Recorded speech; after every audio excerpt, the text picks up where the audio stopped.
Hi everyone, I'm going to talk about this book today, The Sin Eater, and this is by Campisi, and I was sent this for review. I have only just finished it, so I'm going to give you my thoughts on it and a sort of a quick spoiler-free review. But I mean, this was really interesting. This was different to anything that I've read before, and the way that this sort of combines historical fiction with sort of imaginative world building, which I've not sort of come across before. So basically this is a story that follows a sin eater, and if you don't know what a sin eater is, it's a person who attends sort of the bedside of a dying person, and they eat food depending on the person's sins. So I mean, in the front of this book we have some of the sins. So we have adultery is dried raisins, betrayal is mutton chop, burning, you'd eat a kidney pie, conspiracy, brandy posset, deception, whipped syllabub, and there's all sorts of different sins, and there's something for everything that you may have done wrong. And what I didn't know is that sin eating was an actual thing back in history. Sin eaters did exist, and they were usually men, and they would attend bedsides, hear the last sort of passing sins of anybody who was dying. Then whatever they would eat would mean that they would absolve that person from sin, so that person could then go on to the afterlife, and they would take on the sin themselves. So basically you were doomed if you're a sin eater.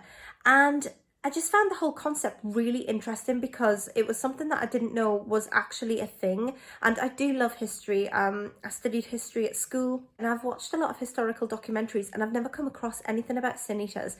I just found it really interesting that I've never heard it mentioned before. So this book follows a sin eater, but in this world, sin eaters are women, and it was a really interesting concept. We follow our main character, May, who is a 14-year-old girl, and at the very beginning of the novel, she's punished for stealing bread, and she's forced to become a sin eater. And we follow her journey as she learns about the different things that you have to eat to absolve people from sin. But she had no idea that this was going to lead her down a path that was very dark, and there is a mystery to unravel. However, one of the parts of being a sin eater is that you have to take a vow of silence. You are no longer ever allowed to talk to anybody, and no one talks to you or even looks at you. People don't look at the sin eater. And on the front of the book it says, "Can you uncover the truth when you're forbidden from speaking it?"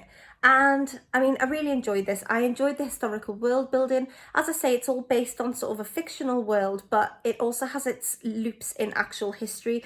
And if you're not a fan of sort of British history, which I am, you might miss some of it, but this is very obviously based on Tudor England, and we have Queen Elizabeth in this, who's the reigning queen, except in this book she's called Queen Bethany. But I will say some of this will go over your head if you haven't got an interest in history. And another thing that I would like to point out is that there is some animal cruelty in this, which might not be a thing for some people, but for me, I really just hate animal cruelty in a book, and it just comes out of nowhere. And that's something that I've talked about in the past on my channel that really bothers me. This is Campisi's first novel.